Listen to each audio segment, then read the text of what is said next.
I was surprised with on the show was especially Flint, your character, the brutality of the show. That the show, I was mentioning it to the showrunners, that some of the romance of it is kind of deflated because you see pirates as people and really the kind of world they live in. Yeah, I think that was one of the things that attracted me to it as a, because there is a kind of feeling of like not another pirate, thing. But then when you read it, you kind of go, oh, actually, this is very different. This has a very different texture to it. It's much more gritty. To me, it seemed like more like a kind of really gnarly western than a pirate film. But you're right, and the violence comes out of it's out of survival, about surviving in this extreme environment that they were living in, and that everything has a kind of desperation to it. It's not kind of wanton. It's we have to do this because we have to do this to survive. What can you tell us about your characters in the second season? Well, Eleanor really is having to kind of grapple onto what she tried to establish in season 1. The threat of colonial powers and the crown coming back to redress the situation of the pirates is very, very imminent. So she's constantly having to think on her feet, but she's also having to be a lot more ruthless, and she's also having to be a lot more Machiavellian in how she deals with people. And I think she kind of starts to see how naive she's been in certain ways, and is determined to kind of make her mark and become, the power of this island needs. I think she feels a lot of kind of responsibility to make it work. So yeah, and there are points where you really see her at her lowest ebb and her really trying to rein it back in and be this power that she always felt that she was. So for me, it was a really interesting arc that she had such a sudden fall and being able to climb back up from there in the space of one season. Whether she makes it or not is always something that every script I get, I'm like, thanks, pull it together.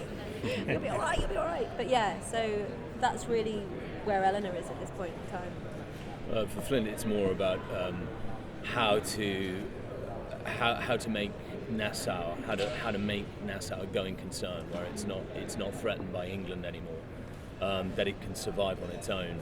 And there's also a backstory that takes us back 15 years prior to where he's a naval officer in London, and it reveals his kind of motives for what I think a lot of season 1 audiences wondering what is driving this man. And he's quite enigmatic, and he challenges the audience in many ways. Well, the second season kind of reveals a lot of the reasons why he's doing what he's doing and why he's the sort of man that he is, and that takes us in quite an unexpected direction.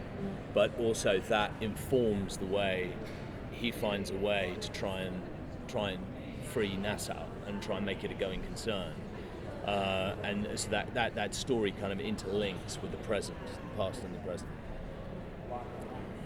How hard is it to strike a balance between the ruthlessness of your character, but to also be a character that the audience can sympathize with and root for? Yeah, I think that's quite a nice. What I liked about the dynamic of Flint is that he's really challenging. He's challenging, but the audience kind of like. I hope that the audience at the end kind of like him, but against their better.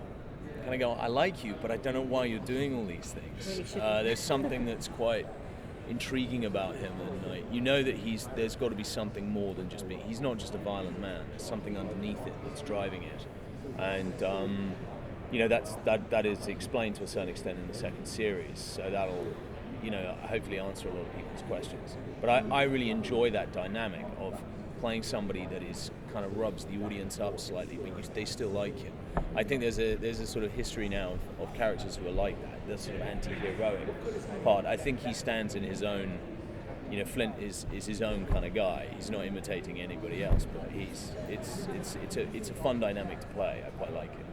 Yeah, I think for me, like, I don't know if I'm saying this from like an Eleanor point of view, but because Flint has this kind of this vision as well. I think that everyone can kind of see that vision and wants to follow that, but his methods of attaining that is not something that everybody would agree with, the brutality. And I think for me, it's the same in the sense that Eleanor, the reason why I really like playing Eleanor is that as much as she has this hard outer facade, like there are moments of vulnerability that everyone gets to see. And there are moments where you see it all falling apart for her, and so you kind of go on that journey with her and learn with her. And I do have to say about the film you made called The Machine, I really Oh, enjoyed. yeah. I mean, the theme of us losing our humanity while a machine is trying to find theirs, I thought that was a great. I mean, how did you feel about doing it after you did that? Well, I loved the experience. It was a script that they sent me. Caradog sent me the script, and I really liked the script. I thought it was just such an interesting premise. I mean, I'd grown up with. I mean, Blade Runner was a sort of formative film for me, and it very much reminded me of.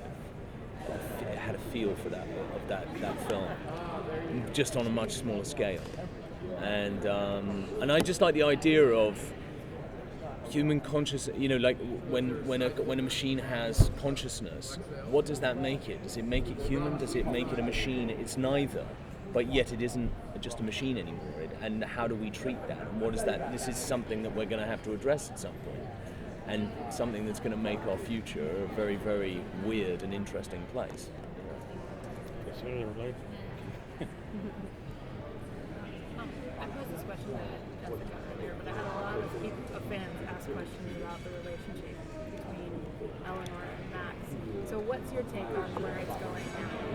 I think, for Eleanor and Max, it was a relationship that was unlike anything that they've ever experienced before. I think, being able to really have that love that develops from a friendship into something very, very deep, and they've been an emotional support to each other.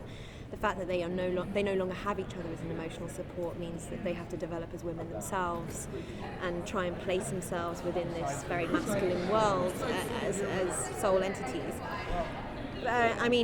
The geography of Nassau town, they're right next to each other. Eleanor can see Max's bedroom from the tavern. She can see everything that's going on there, and I think that connection is a very difficult one. It's living under the auspicious eye of an ex is not very comfortable at all, and I think they start to really challenge each other's authority, and I think. But then they also know each other so intimately that there's a very awkward way in which, it's painful. Whether that relationship is salvageable, I think, we'll have to see. And I think there are aspects of their relationship that they still need. They still need each other in a major way. So even when they push against each other, they still are doing it in a way to connect each other. So, yeah, we shall see. Much more than that I cannot say, I'm afraid.